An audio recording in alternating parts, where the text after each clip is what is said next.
Thanks for joining me for this introduction to the 1EdTech security framework. My name is Colin Smythe, and I am the Chief Architect for 1EdTech. The goal of this short video is for you to get a high-level understanding of the security framework and how it is used in our suite of EdTech interoperability standards. The security framework is a collection of security patterns that should be used when defining the security architecture in a 1EdTech standard. One objective is to adopt the appropriate best practices from the broader IT community, and to amend as appropriate to provide the suitably secure and interoperable infrastructure for EdTech. This is the first of our framework documents that enable support for cross-standard functionality. Use of the framework provides consistency across our set of standards. This makes adoption easier because we are using a common implementation framework based on established best practices for security in distributed IT systems. In the current set of 1EdTech standards, there are three scenarios to be supported. One, where there is an established trust relationship between the communicating web service systems. OneROS is such an example, with data exchange between a student information system and a learning management system. Two, where there is no established trust relationship between the communicating web service systems. The Open Badges and Comprehensive Learn Record standards are such examples, where a learner wants to obtain information from a service via an app on their device. And three, where a learner needs to be transferred across several systems and apps with a seamless user experience. Our Learning Tools Interoperability Standard is such an example. In the web services scenarios, there are two types of service APIs. First are the endpoints for the standard being defined, shown here as the ANX APIs. Second is the set of endpoints that provide the security capability protecting the actual service. These are shown here as IJ and K APIs.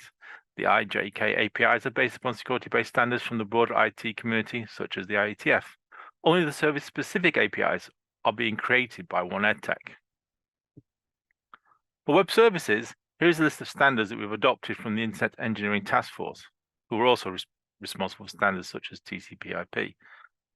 The two key IETF RFCs that we use are transport layer security and authorization of tokens as defined by the OAuth 2.0. The security framework contains specific guidance on how each of these IETF standards must be used, but it's for the project group defining the EdTech specific service to decide which of the standards are required to be used. In the case of supporting non-web service scenario, we use a combination of OAuth 2 and OpenID Connect. OpenID Connect is defined by the OpenID Consortium. When used as part of the 1EdTech LTI standard, the authorization authentication is between the LTI platform and tool. The launch messages being exchanged between the platform and tool are signed JSON Web Tokens, pronounced JOT messages. The authorization and authentication sequences are defined within the OpenID Connect standard. The aim of OpenID Connect is to provide end-user authentication on top of the authorization available through OAuth 2. In this case, the access token is a JOT, i.e. the access token contains information relevant to the context for the authorization. Public and private key sets are used to realize part of the OpenID Connect functionality. The security framework describes how these keys are used, but does not define how the key sets are distributed and managed. Currently, key management is defined as part of the adopting 1EdTech standard. An important feature added in the security framework 1.1 release was that of service discovery. Service discovery enables a consumer to obtain the information about the service and data model features supported by a service provider. This information is published as a machine-readable service description document.